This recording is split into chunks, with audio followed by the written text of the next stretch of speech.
Ultra beats on the track. अस्सलाम वालेकुम जी। आज की मेरी वीडियो ज़मीन के नीचे क्या है इसके मुतालिक है। क्या आपने कभी सोचा है कि जिस ज़मीन पर आप रहते हैं इसे अगर खोदा जाए तो हम कितनी गहराई में जा सकते हैं और अंदर हमें क्या मिलेगा। ज़मीन के नीचे गिलाफ़े हिजरी क्या है और तमाम टेक्नोलॉजी होने के बावजूद साइंसदानों ने जब ज़मीन को खोदा तो 6 मील से ज़्यादा खुदाई क्यों नहीं कर सके। ज़मीन की गहराई जांचने के लिए इस घड़े को सन 1970 में सोवियत यूनियन के दौर में शुरू किया गया और इस खोदाई से अब तक 3 अहम दरियाफ्तें दरियाफ्त की जा चुकी हैं। आइए आपको बताते हैं वो दरियाफ्तें हैं क्या। जब रूस में वाक़े इस घड़े की खोदाई की गई तो साइंसदानों का पहल ख्याल था कि ज़मीन की तह में बुलंद दर्जा हरारत के बाइस सख्त मादे माया हालत में मौजूद हैं और इन्हीं में से एक तह बासॉल्ट की है। ताहम इस खुदाई में माहिरीन को बासॉल्ट नहीं मिला। ज़मीन के अंदर मौजूद पथरीली तह में बासॉल्ट नामी तह मौजूद ही नहीं थी। ये तो नहीं कह सकते कि इस तह का कोई वजूद ही नहीं था। मुमकिन है ये तह मज़ीद गहराई में मौजूद हो जहां अभी तक इंसान को रसाई हासिल नहीं हो सकी। अमूमन पानी ज़मीन के अंदर ऊपर की तह में ही होता है और थोड़ी ही खोदाई पर निकल आता है, जिसका सबूत जा बजा कुएं और देही इलाकों में हैंड पंप्स मौजूद हैं जो ज़मीन से पानी निकालकर ज़मीन पर आबाद इंसानों की ज़रूरियात को पूरा करते हैं। ताहम साइंसदानों ने इस गहराई से बहुत दूर तकरीबन 6.5 मील नीचे भी पानी दरियाफ्त किया और इस कदर गहराई में पानी की मौजूदगी किसी के वहमो गुमान में भी ना थी, जो कि अल्लाह ताला की कुदरत का मुंह बोलता सबूत है। और सबसे ज़्यादा हैरत अंगेज़ दरियाफ्त जो है वो ये थी कि इस खुदाई के दौरान इस ज़मीन के अंदर 1/3 गहराई में फॉसिल्स की शक्ल में ज़िंदगी मौजूद थी। ये फॉसिल्स जिन पत्थरों में दरियाफ्त किए गए, इन पत्थरों की उम्र 2 अरब साल के करीब है और इन फॉसिल्स में खून पीनी जानदारों की 35 इकसाम जो हैं वो दरियाफ्त की गई हैं। बहरहाल इस खुदाई को सन 1994 में रोक दिया गया। पहली वजह ज़मीन का तह नाकाबिले बर्दाश्त दर्जा हरारत था जो कि 180 सेंटीग्रेड पर था। इसके अलावा जैसे जैसे खुदाई की जाती वैसे वैसे पत्थरों की कसाफत या मजबूती में इजाफा होता गया। खुदाई करने वालों का कहना था कि मज़ीद गहराई में खुदाई करना बिल्कुल भी मुमकिन नहीं है। यही वो गिलाफ़े हिजरी है जिसकी बात हमने वीडियो के शुरू में की थी कि ज़मीन के नीचे गिलाफ़े हिजरी क्या है। यानी पत्थर की सूरत में अल्लाह ताला ने एक गिलाफ़ क्रिएट किया हुआ है जिसके नीचे जाना फ़िलहाल मुमकिन नहीं है। ये गिलाफ चट्टानों की सूरत में मौजूद है। दूसरी खुदाई को रोकने की वजह ये थी कि अवाम में अजीब व गरीब ख्यालात का फैल जाना। खुदाई के दौरान जब पानी की तह सामने आई तो लोगों ने इसे हज़रत नूह अलैहिस्सलाम के दौर में आने वाले अजीम सैलाब से जोड़ना शुरू कर दिया, जिसके बाद दोबारा ज़िंदगी का आगाज़ हुआ था। लोगों का मानना था कि इस अजीम सैलाब के बाद जब पानी उतरा तो वो घड़ों और नालों में फैल गया और ये साबित करता है कि ये तूफ़ान कोई दास्तान नहीं बल्कि हकीकत थी।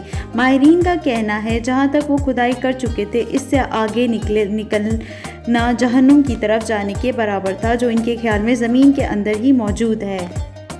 खुदाई करने वाले रूसी माहिरीन ने यह दावा भी किया कि जब वो खुदाई करते हुए ज़मीन की तरफ 7 मील से नीचे खुदाई कर रहे थे तो इन्हें बाज़ औक़ात नामानूसी चीखें भी सुनाई देती थी। इनके ख्याल में ये चीखें इन लोगों की थी जो जहन्नुम में जल रहे थे, क्योंकि इसके बाद आग ही आग थी। और एक खौफनाक बात यह है कि ये खुदाई जहाँ ख़त्म हुई वो मकाम ज़मीन के मरकज़ का सिर्फ 0.002% हिस्सा है। यानी ज़मीन की गहराई अभी कई अजीम दरियाफ्तों की मुंतज़िर है। प्यारे साथियों, तहतुल ज़ोरा यानी ज़मीन की तह क्या है, इसके बारे में इस्लामी अकायद क्या हैं वो आप तक पहुंचाते हैं। कुछ ज़ईफ़ हदीस हैं कि रसूल पाक सल्लल्लाहु अलैहि वसल्लम से सवाल किया गया कि ज़मीन किस चीज़ पर है। हज़रत इब्ने उमर रज़ी अल्लाह ताला अन्हा से रिवायत है कि आप सल्लल्लाहु अलैहि वसल्लम ने जवाब दिया, पानी पर। پھر آپ صلی اللہ علیہ وآلہ وسلم سے پوچھا کہ آپ صلی اللہ علیہ وآلہ وسلم کے علم میں ہے کہ پانی کس پر ہے؟ تو آپ صلی اللہ علیہ وآلہ وسلم نے جواب دیا، سبز چٹان پر۔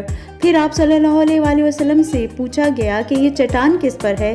تو آپ صلی اللہ علیہ وآلہ وسلم نے جواب میں فرمایا کہ مچھلی کی پشت پر، جس کے دونوں کنارے عرش سے ملے ہوئے ہیں۔ عرض کیا گیا کہ آپ صلی اللہ علیہ وآلہ وسلم کے علم میں ہے کہ مچھلی کس پر ہے؟ تو آپ صلی اللہ علیہ وآلہ وسلم نے فرمایا ایک فرشتے کے کندھے پر جس کے قدم ہوا میں ہیں۔ حضرت ابن عمر رضی اللہ تعالیٰ عنہ فرماتے ہیں کہ تیسری زمین کے نیچے اور چوتھی زمین کے اوپر جنات ہیں، اور اگر یہ تمہارے سامنے ظاہر ہو جائیں تو تم ان کی تعداد کی وجہ سے سورج کی روشنی بھی نہ دیکھ پاؤ گے۔ ان میں ہر زاویے پر خدا کی مہروں میں سے ایک مہر ہے، اور ہر مہر پر فرشتوں میں سے ایک فرشتہ مقرر ہے۔ خدا کے پاس جو فرشتے ہیں ان میں سے ہر روز حق تعالیٰ ایک فرشتے کو بھیجتے ہیں تاکہ تیرے پاس جو کچھ بھی ہے اس کی حفاظت کرے۔ حضرت ابن عمر بن عاص رضی اللہ تعالیٰ عنہ سے روایت ہے کہ رسول اکرم صلی اللہ علیہ وآلہ وسلم نے فرمایا، زمین اور زمین سے ملی ہوئی جتنی بھی زمینیں ہیں ان کے درمیان جو فاصلہ ہے وہ 500 سال کے برابر ہے۔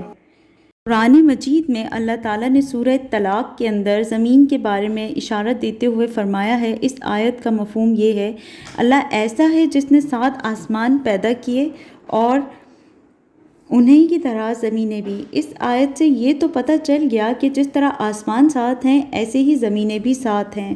پھر یہ 7 زمینیں کہاں کہاں ہیں، کس صورت میں ہیں، اوپر نیچے تہہ بہ تہہ ہیں یا ہر زمین کا مقام الگ ہے؟ اگر اوپر نیچے طبقات ہیں، جو جس طرح 7 آسمانوں میں ہر آسمان کے درمیان فاصلہ ہے، اسی طرح ہر زمین اور دوسری زمین، ایک زمین اور دوسری زمین کے درمیان میں فاصلہ اور فضا وغیرہ ہے یا نہیں، یا یہ طبقات ایک دوسرے سے پیوستہ ہیں؟ قرآن مجید اس حوالے سے خاموش ہے، اور جو احادیث موجود ہیں ان میں اکثر احادیث میں اختلاف ہے۔ اس لیے محفوظ صورت یہ ہے کہ اس بات پر ایمان لائیں کہ زمینیں بھی آسمانوں کی طرح 7 ہے اور سب کو اللہ نے اپنی قدرت سے پیدا کیا ہے، اور اتنی ہی بات قرآن میں بیان کی گئی ہے۔ ایک بات ضرور طے ہے کہ چیزوں کی تخلیق میں اللہ تعالیٰ نے عقل مندوں کو غور و فکر کرنے کی دعوت دی ہے، اور جن نشانیوں کا اللہ تعالیٰ نے قرآن میں ذکر کیا گیا ہے ان میں سب سے پہلے زمین و آسمان کی پیدائش ہے۔ امید ہے کہ یہ معلوماتی ویڈیو آپ کو پسند آئی ہوگی اور آپ کی معلومات میں اضافے کا باعث بنے گی۔ پیارے دوستو، اب تک کے لیے اتنا ہی۔